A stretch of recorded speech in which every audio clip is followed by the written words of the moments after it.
coming up this week on this lifestyle show, Gary's back, and we're going to be catching up on some of the new things we've got. I've got a new little submixer, relatively low cost, well, cheap, and I'll talk about how I'm using that with my main mixer and how I've split the room into two audio zones. Gary's got a few new smart home things. He's going to unbox and explain about them as we get on the show, and we'll talk about it with some of the other smart home things as well. So I think you'll enjoy this. Let's get straight to Gary. Gary, good evening. Good evening. Good to be back. Yeah, thoroughly enjoyed last week's show. That was really good. The Korg guy. Yeah, it was really nice talking to Luke from Korg, and yeah, it's funny. He's on so many product videos. When you see the Korg videos, he's on all sorts. He turns up all over the place on Korg stuff. So it was great. It was really nice to hear his story of how he got into that, and that interesting how get something new and you've got a few weeks and then you've got to hit the road and demo in it, and you've got to, supposedly you're an expert on it pretty much straight. You have to be when you go out demo in it. Yeah. So it's always interesting to hear that side of things. So coming up this week, I think we'll kind of catch up, and I've got a couple of bits and pieces. I've got something really interesting coming in a couple of weeks, but I'll wait till that arrives before we talk about that one. But I've got a new little gadget that enables me to plug more things in, which is always a good idea. So we can talk about that. And I presume you've got some new stuff to play with as well. I've actually literally had stuff arrive through the door tonight, which I need to look at and test. So we can have a live unboxing potentially. It's quite interesting. Yeah, that's. I actually have made some progress with something else I showed a couple of weeks on the show, and this time turned up. So you can see this on the screen. So I don't think you can see this. So this is the NS Panel Pro, which I mentioned a couple of weeks back. And if you remember, this is running Home Assistant web page, and it was a bit sluggish. What I've actually done now is I've tailored a page just for it, and it's way better. It just a few buttons on it, yeah, it works. And this is going to be my garage controls. It's got buttons for basically opening and closing the gate. You've got a gate on the end of the drive. It's got a camera so I can see the gate when I open and close it. And it's also going to show me the state of charge of the car. Now the car's not plugged in at the moment, which is why it's not showing any values at the moment. But it would show me what state the charge is and when it's going to charge and all that sort of stuff. All the sort of stuff I actually need in the garage. Very practical.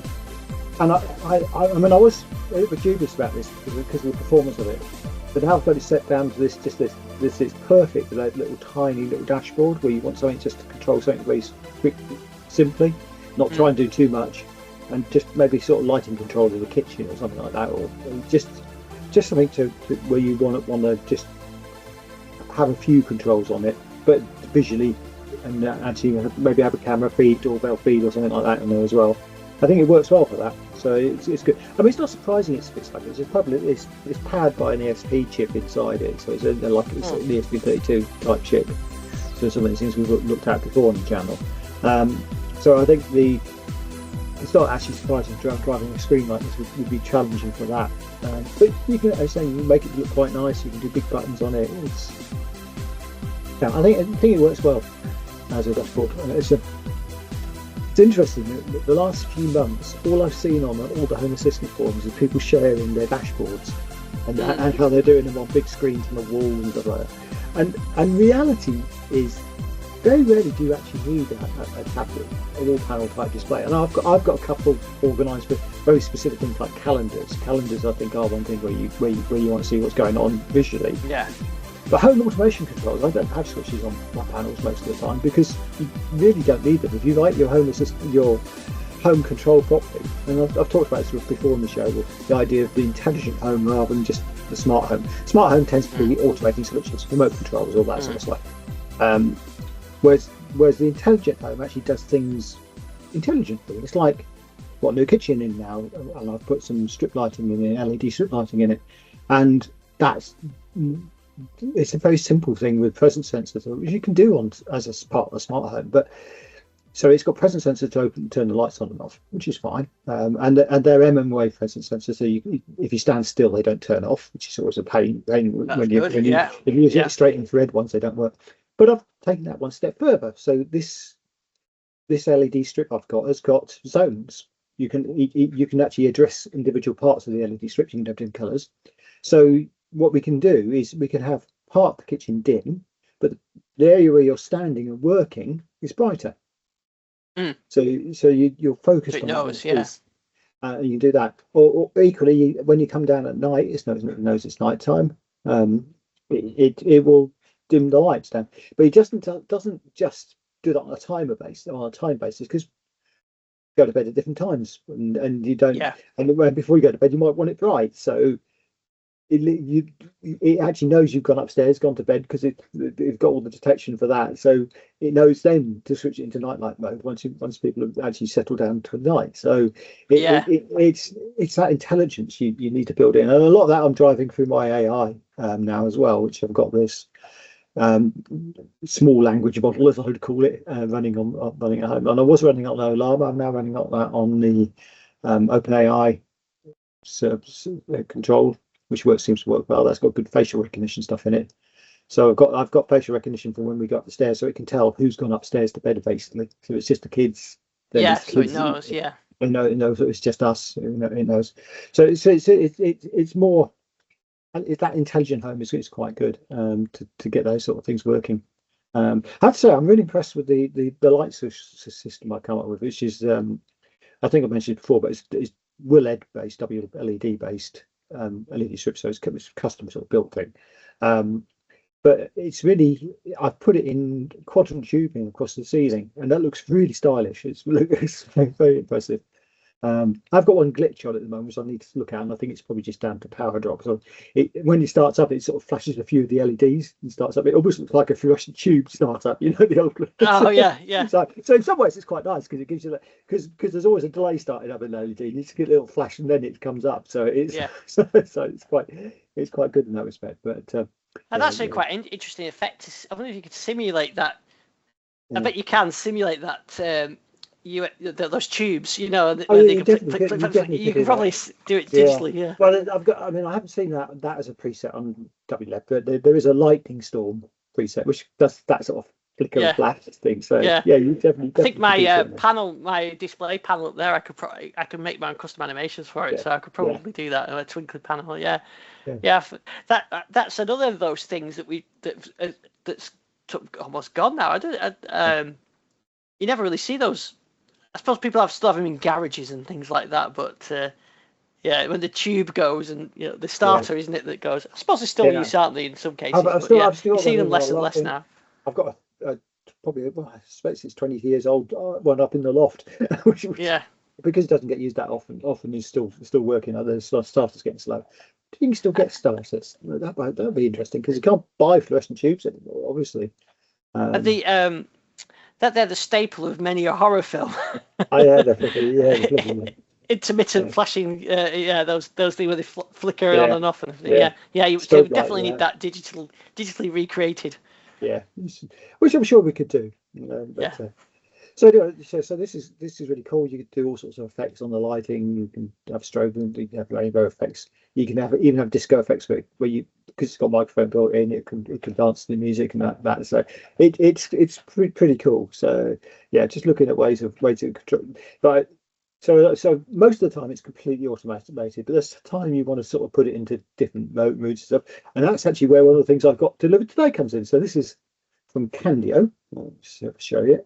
This is a Zigbee mood switch, and this is one of the nicest looking ones I've come across. I think it's a live unboxing, because I haven't even opened this packet yet. so this is the actual device. See that in the light. So that's a light. So they're 4 independent switches, are they? 4 independent switches, and they can be single press, double press, and hold as well. So you've got 3 controls on each. It just sticks on the wall. It's got stickers at the back to stick on the wall. So it's USB rechargeable, which is nice. Most of these are on AAA, so and it's supposed to last a good couple of years of use, is what they say. I can't really show it at the moment because obviously I haven't charged it up. But these buttons have got basically engravings on them. So let's hold it up. So the buttons have got engravings on them, and the light shows through that. Yeah. And you can get custom panels for this. So you can get they sell different panels with different types of lights on. So it's different lights. So you can actually, and I think there are third parties now actually making these panels, and these just slide off, and you can replace the panel. So it makes for quite an interesting ability to have something really customized for.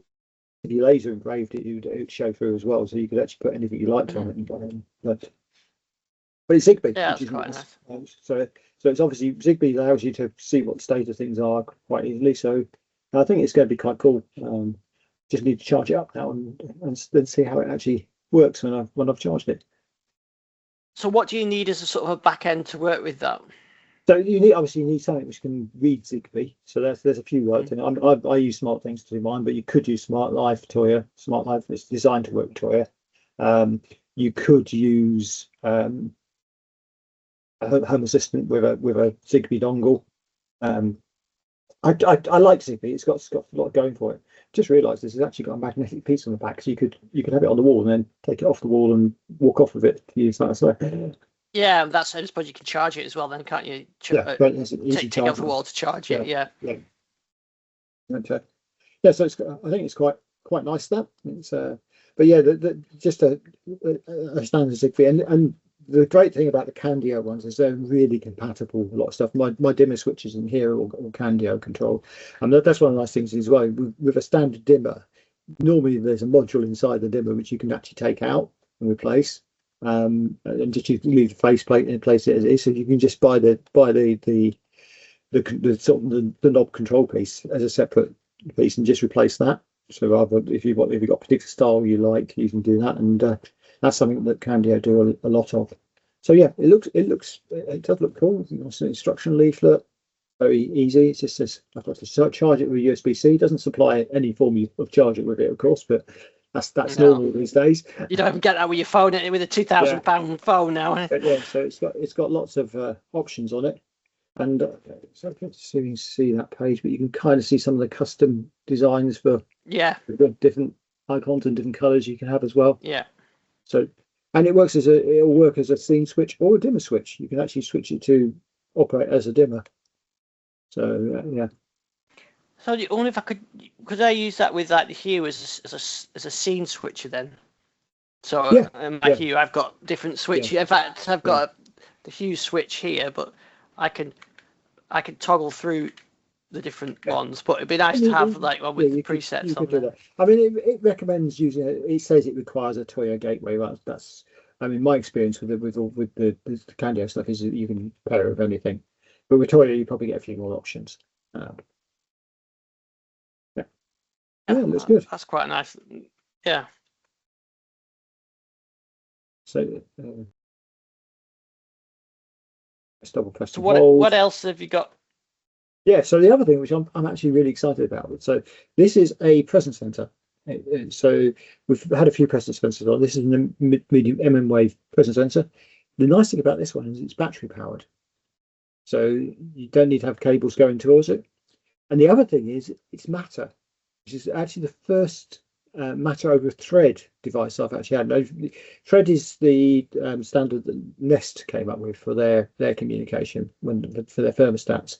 And it's now become a standard part of Matter, and it's seen as kind of a replacement for Zigbee, although it doesn't have not. This is actually the first device I've had which has had Thread in it, and what I'm finding is the Thread devices tend to be a bit more bulky than the Zigbee ones, so I think they need a bit more power.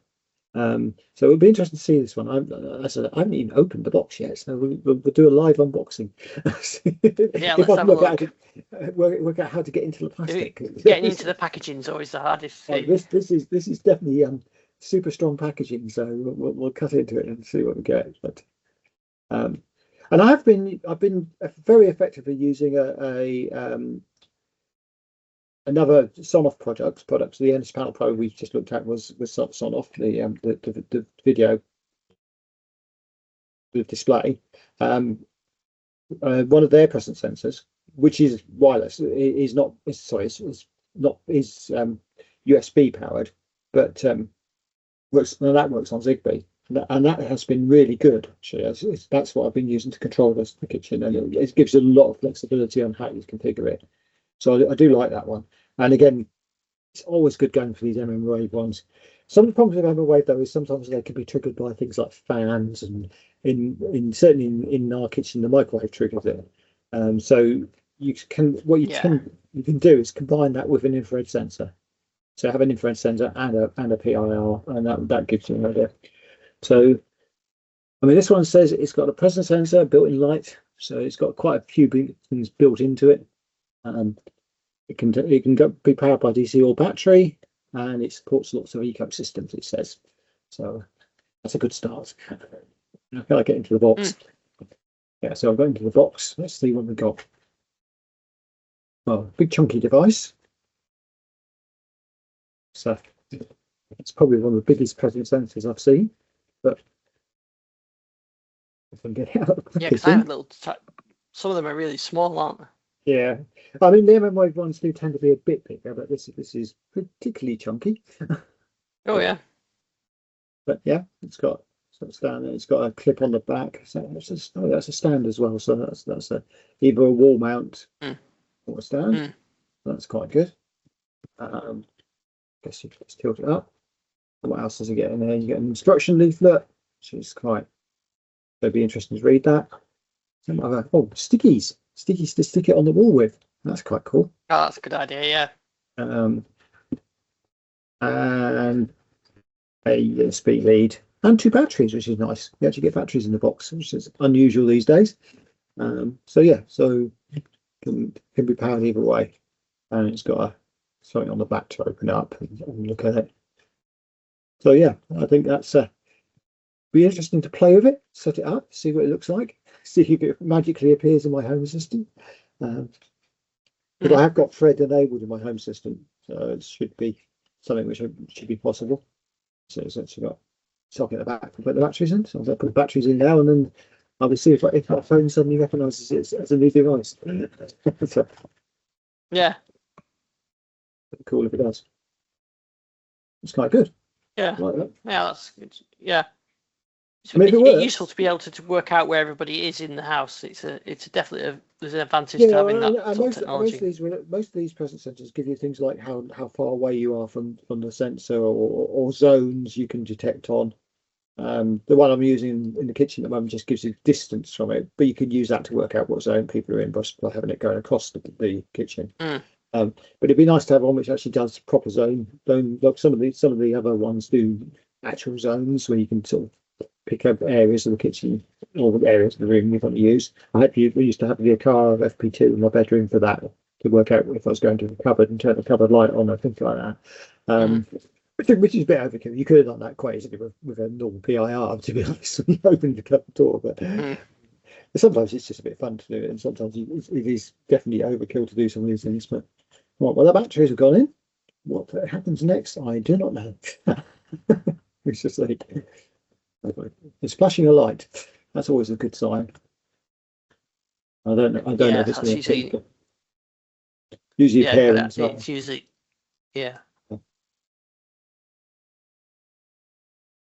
Says I've got to download an app. Yeah, we've always got to do that nowadays, haven't you? It's just gone beep on me, so that means it's actually picked up something. It's found it.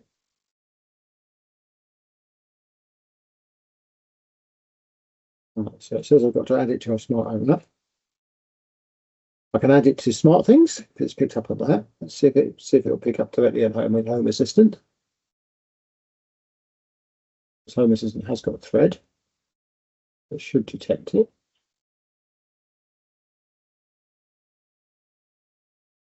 Says no, it hasn't discovered it. Discovered something else weird, which I didn't even know I've got on here. So some LED device which must be sitting in the building somewhere, because I don't see anything which is powered on here with LED.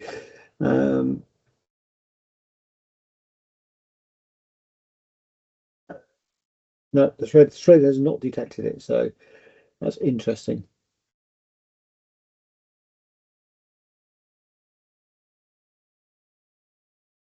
So I think presence sensors definitely seems like a good idea. It is, yeah. So I don't know why that didn't actually find it, but we can see if we can add it as a device in a minute. But it is detected. It has been detected in SmartThings, which is good.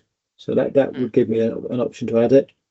Yeah, I don't know why why the thread is not picking it up. But it's the first time I've actually used a thread device. So maybe I've got to add it on Matter. Let's do. Yes.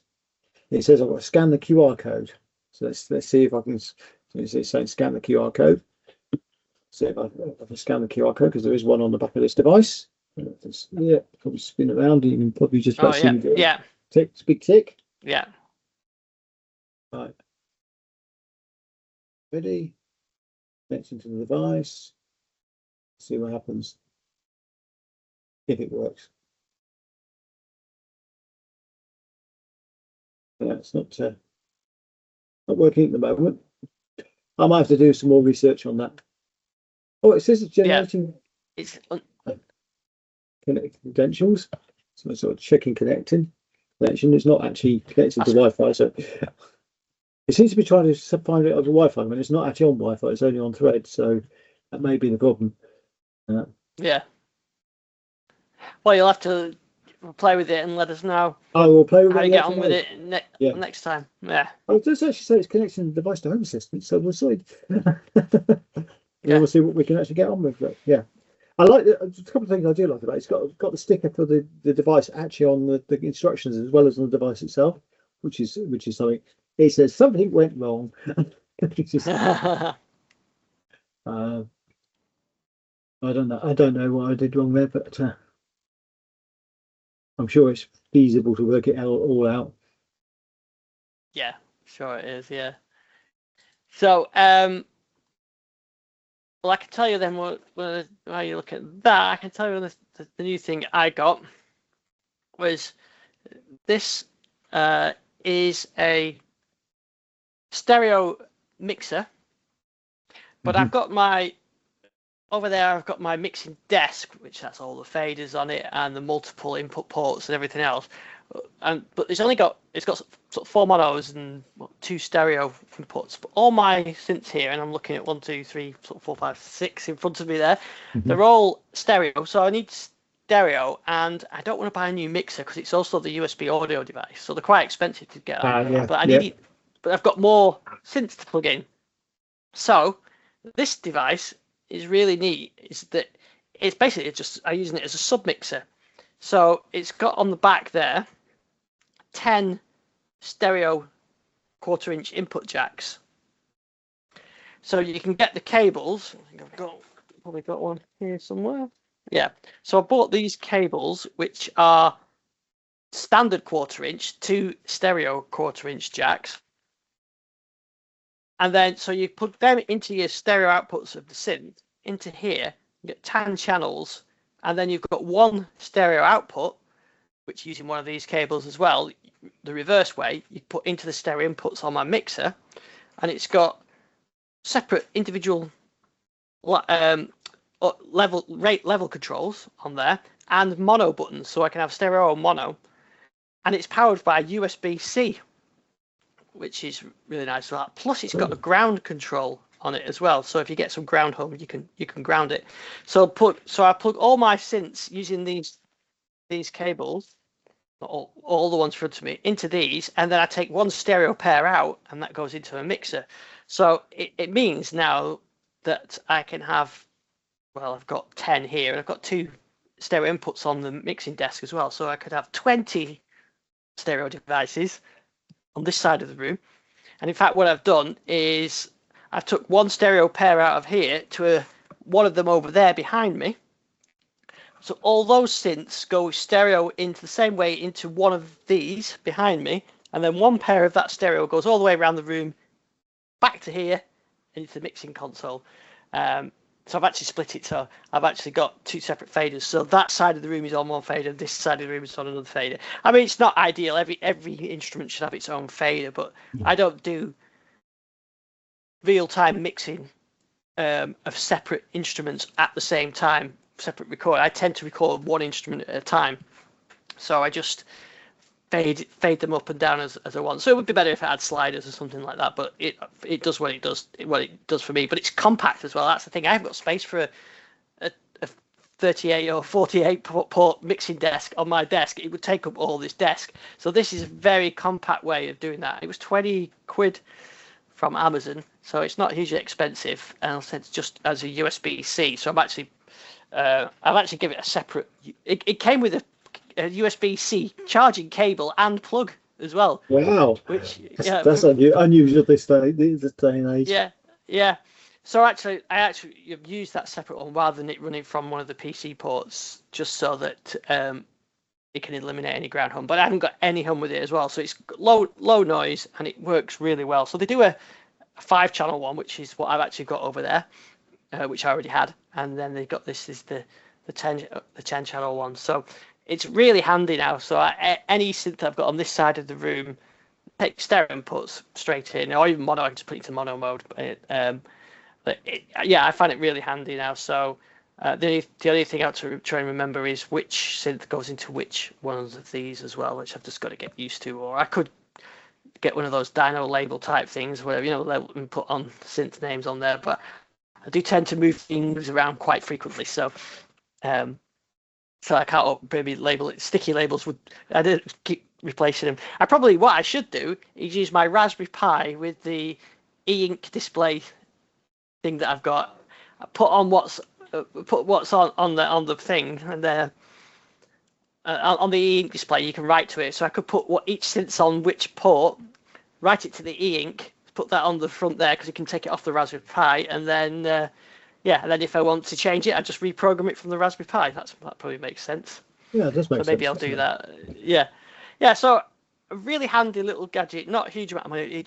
It basically means I can have all the synths on at the same time, which is what I do like to be able to do when I'm sort of coming up with ideas and things. I like to be able to just go reach and play any, and then when I actually come to record, I mute them and just record the one thing at a time. But in that sort of experimental phase, I like everything on. So I've split it into one side of the room and another.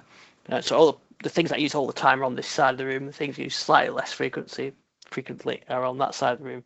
But I can switch them over. So, but it also means if I get a new synthesizer by any chance that I might be able to show in a future show, I've got the space to plug it in on here. I might not have the physical desk space, but I could cram it in somewhere. But it does mean that I can plug it in and get the audio out of it as well. And combine that with my new MIDI interface that I got a few weeks ago, it means that I can have everything on and everything controllable real time as well. So that was a big win from me. So I'm very pleased with that unit, and I think it's it's going to be a nice little unit. So I'm just going to plug it back in over here, back in a random order, of course, because I don't know what order I put it in originally. So there we go, and that just sits at the side of my desk now, plugged into my main mixer. So that's quite a handy little Excellent. Plug. Oh, I did also got something else new, which I did a video on these as well. I've got some new headphones, some studio headphones. So these are OneOdio, which I've reviewed the headphones before. I think the wireless ones, which I've got here. These are wired, come with a very nice case and a really good idea for a cable. You know, if you've got a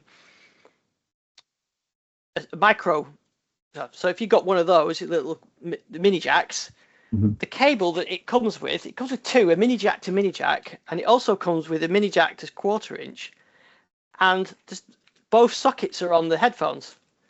So if you want to plug it into, say, a laptop with a mini jack, you plug the big one into the headphone, and then you can use that one.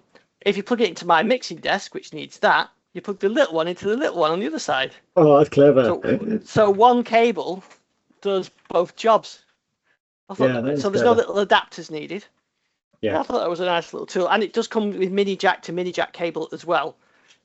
And they all fit in the box, which I put away. I can't show you that little carry case. So, but they're open back ones, lightweight, so they're not particularly noise cancelling. Whereas these ones are closed back ones, so these are quite noise cancelling. But what I find with these is they're very isolating. Which you might, if you're on a train, say something like that, or a noisy environment, that's great. When I'm in here, I'm on my own.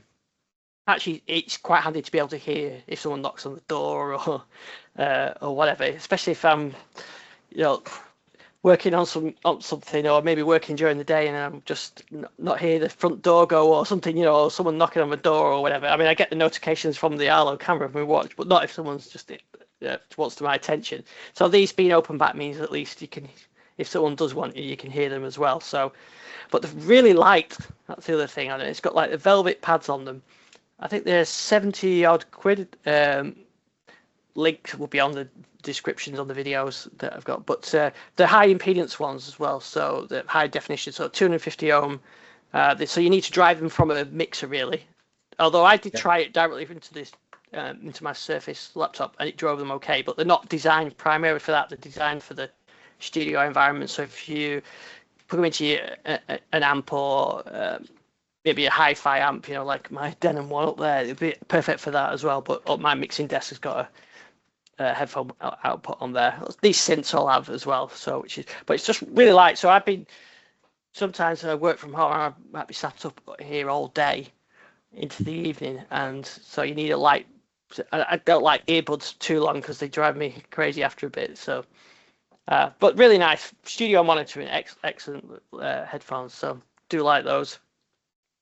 Because my old earbuds are starting to need to find myself some new earbuds as well. These are starting to go. I don't know whether they get blocked because the volume just starts to decrease over time. But I don't want to buy the big studio headphones when I'm out about. So I'm in the market for some new earbuds. That's something to look out for next year. Yeah, so those are the new things I've got, and I had a bit of rejig in here. I don't know, probably since the last talk to, but yeah. So now I've got everything split. So I've got audio and MIDI on both sides of the room completely covered, so I can actually play any synth from any synth and hear it all at the same time. So that it's took me a while to get to that state. There's one at the top up there that's not plugged in, but you can't plug everything. I haven't got a space to play them all at the same time. But that's the idea, so I can turn to any one at any time and sort of control it all. So that's my studio update. Cool. That's really, really cool, actually.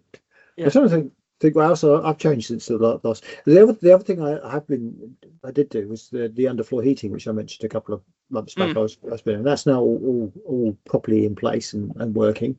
It's quite interesting actually doing that and getting it to configured properly.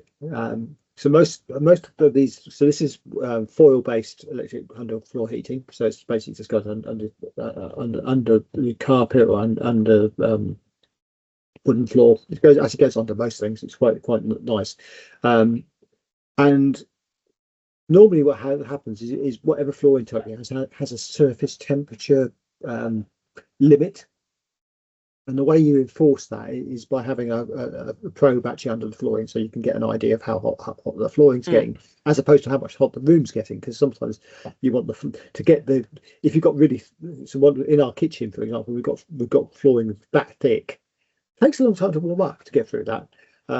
So to get that warm to the right level, you want it warm. You actually end up having the floor under that floor being about 35-40 degrees, so it's really quite warm. So and that then gets surface temperature around about 25-26, which is what the limit is on the surface temperature. And most of the limits they quote on flooring is actually the top surface temperature, it's not the under temperature. So it's actually quite difficult to work that out and work out what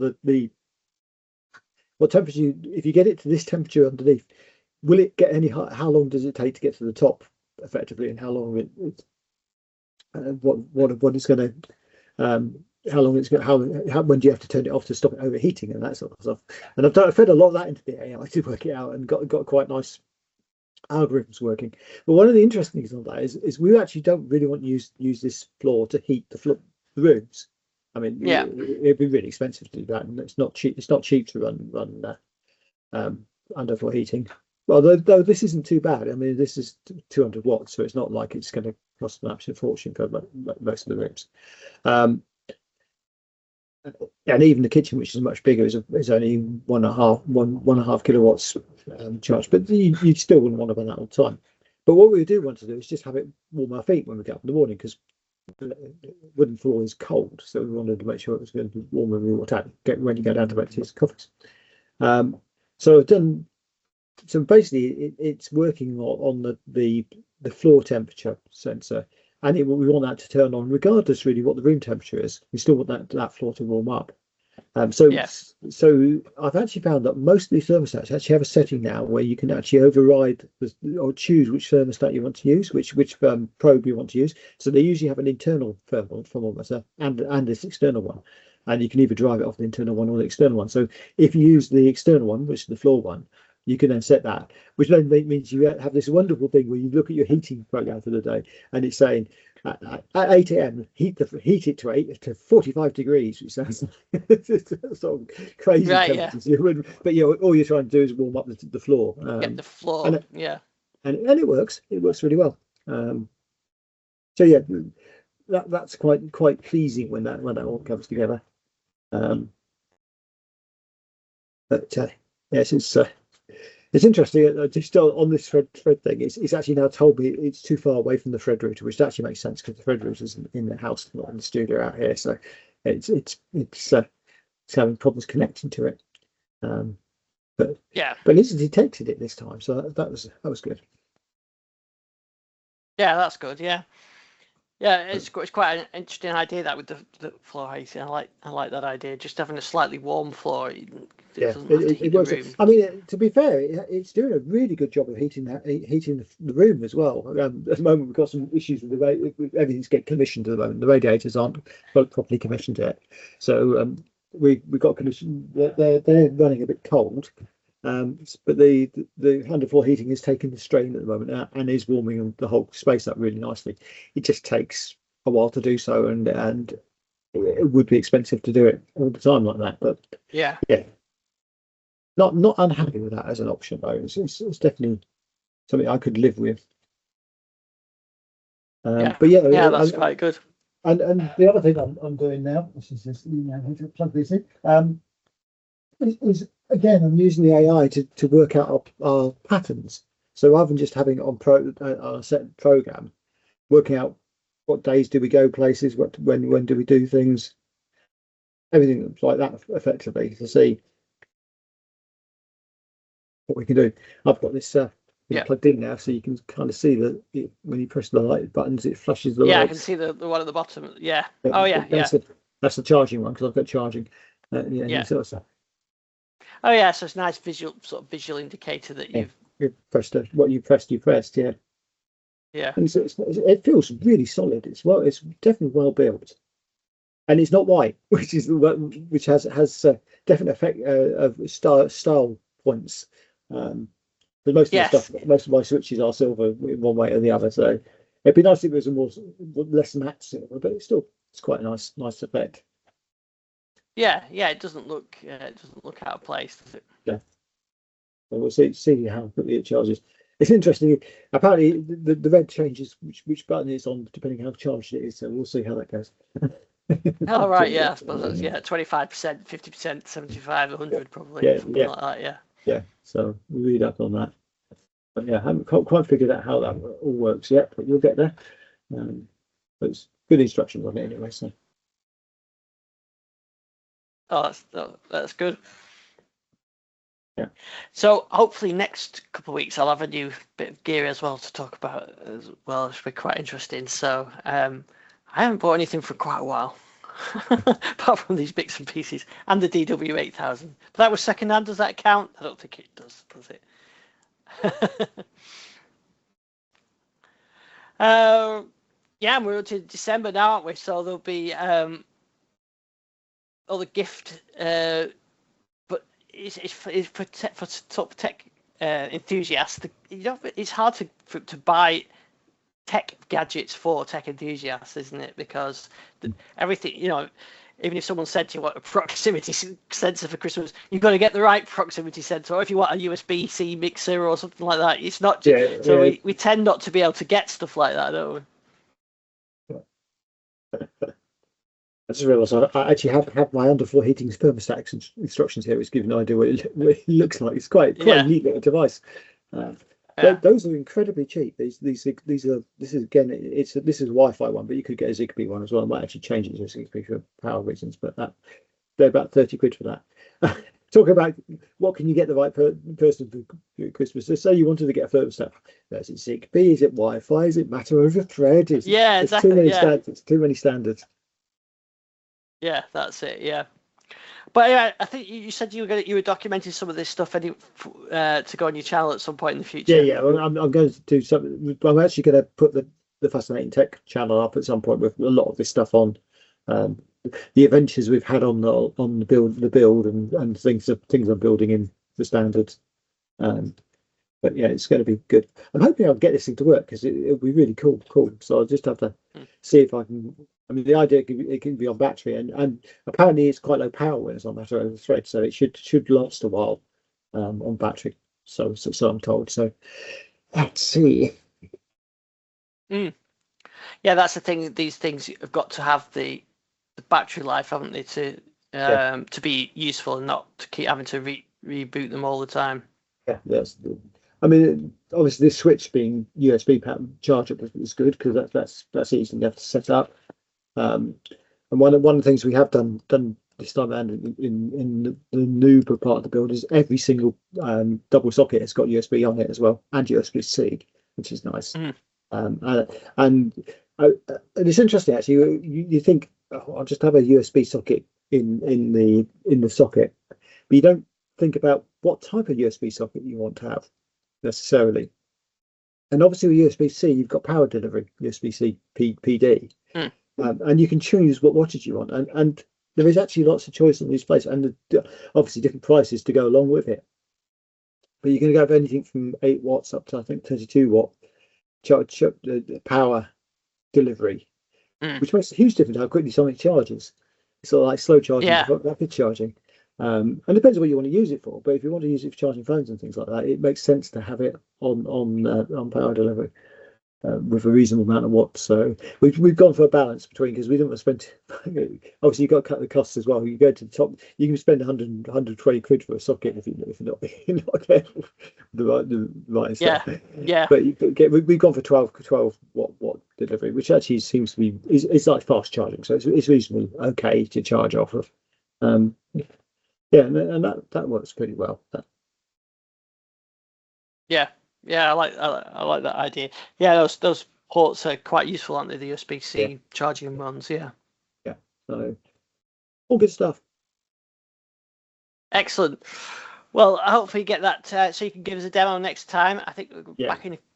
We'll be back in. I think we've got guests next week and then back the week after with our final show of the year. I think it might be by then.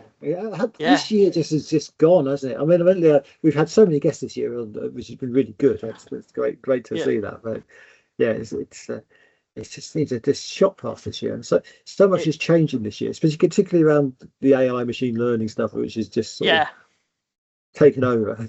Maybe there is a bit. Well, you said it's a bit of a bubble. It's definitely is. There's definitely a bubble to it, but there's equally there is stuff which is generally really useful about it. So well, as I remember, even if old enough to remember the .com bubble, it wasn't that the technology was wrong or there was anything particularly wrong with even some of the business models. It's just it wasn't sustainable with the way it was run. But what we got at the end of it was a sustainable web platform, wasn't it, and development and everything else. So we'll have the same thing again, I guess. With that, we'll have consolidation. Things will settle down. And it's the same when we had phones, wasn't it? We talked about it on the show before. 20 different form factors for smartphones, and we consolidated down. And AI is all going to have all these different things. We have different players, and then that will consolidate down as well. Whether it's a good or a bad thing, I don't know. But yeah, it's in that high innovation stage, isn't it? And people think they can make money out of it. We're not quite sure, and at some point they will be able to make money. But it's until it's then it's there's a lot going on. But like I said, and AI is the buzzword, so they just chuck everything into that at the moment, don't they? So it's a marketing thing at the moment, and it is. It's a bit like .NET was for Microsoft. Everything, they pasted .NET on everything, didn't they, for a while? And the same thing with AI. Right. Well, it's been brilliant catching up. So where can we go to find your videos? I guess it's more EV channel stuff at the moment. Yes, well, to be honest, I haven't posted a lot up recently, but it's the EV owner channel on YouTube. Also, there'll also be the Fascinating Tech channel on YouTube, which will get us bits for stuff. Or you can follow me on all the social medias as Gary W. May. Excellent stuff. Well, I'll include a link in the show notes for everything we've talked about as well, and you can show us your presence centre in action. Yes. Yeah. In a couple of weeks' time. Great. Well, we shall see you then. Take care.